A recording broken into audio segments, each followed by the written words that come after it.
Jones. Please see. Thank you, Chairman Brown, and thank you to our witnesses for being here today to discuss what I believe to be an extremely important topic. And on a bipartisan basis, the entire Senate is trying to learn more about this very important topic, and I've appreciated being a part of it, but it has been a team effort.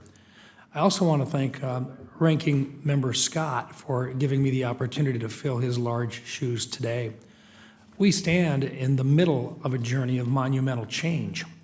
While artificial intelligence, or AI, has been around in various forms for years, recent advances in the most cutting-edge models have shown us just how capable the technology has become.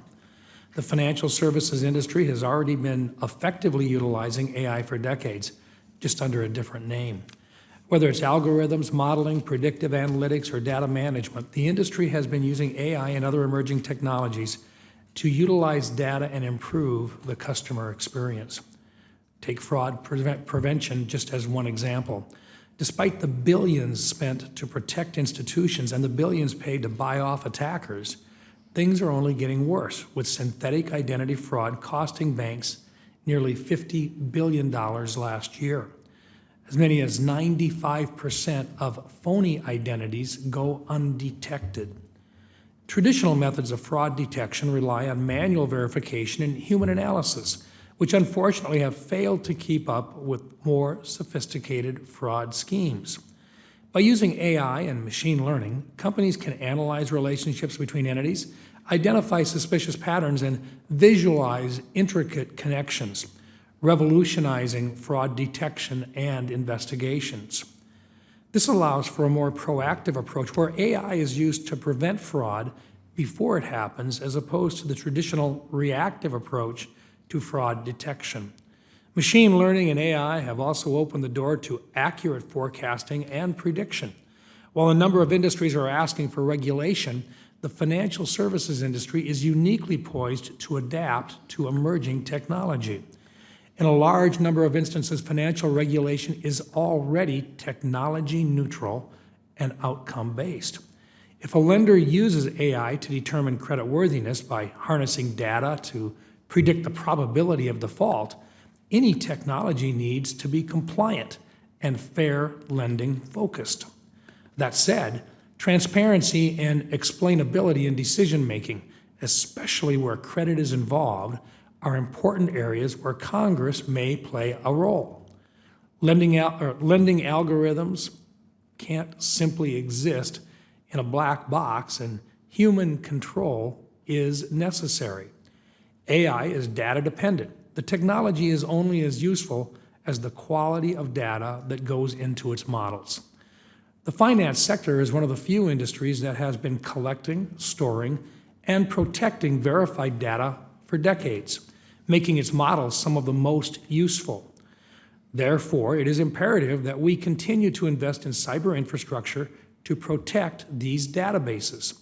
It's critical that we understand how bad actors could abuse AI technology to disrupt our financial system. However, we must always remember that what was illegal before AI remains illegal, and individuals abusing technology to carry out illicit activities should and will be prosecuted to the fullest extent of the law. I believe Chairman Brown mentioned the same thing in his opening statement. That brings me to the role Congress will play in the regulation of AI. Moving forward, I think it is important that we take a pro-innovative stance, which will allow the United States to keep and attract the best and brightest talent. Although we will have many discussions about the dangers, we must also acknowledge that halting progress can be dangerous, especially as our global competitors, such as China, have no intentions of slowing down. Financial regulators should allow Congress to act and resist the urge to overregulate new technology as they run the risk of unintended consequences. We are already seeing this take place in the proposals like the Predictive Data Analytics Rule published by the SEC. In this attempt to control emerging technology, the proposal would cause current successful uses of the technology to suffer. The U.S. continues to be the birthplace of new innovation in this field. Congress should help shepherd the development of American AI, artificial intelligence that is embodied with key principles to promote confidence and trust, principles which include a right to privacy and transparency. We are at a crossroads. Artificial intelligence is real, and it's not going away. We have the opportunity to shape it in a way that reflects the values that are important to us. AI is a tool, and it's up to us whether we harness it to make improvements to our financial system or if we simply fall behind. Thank you, Mr. Chairman.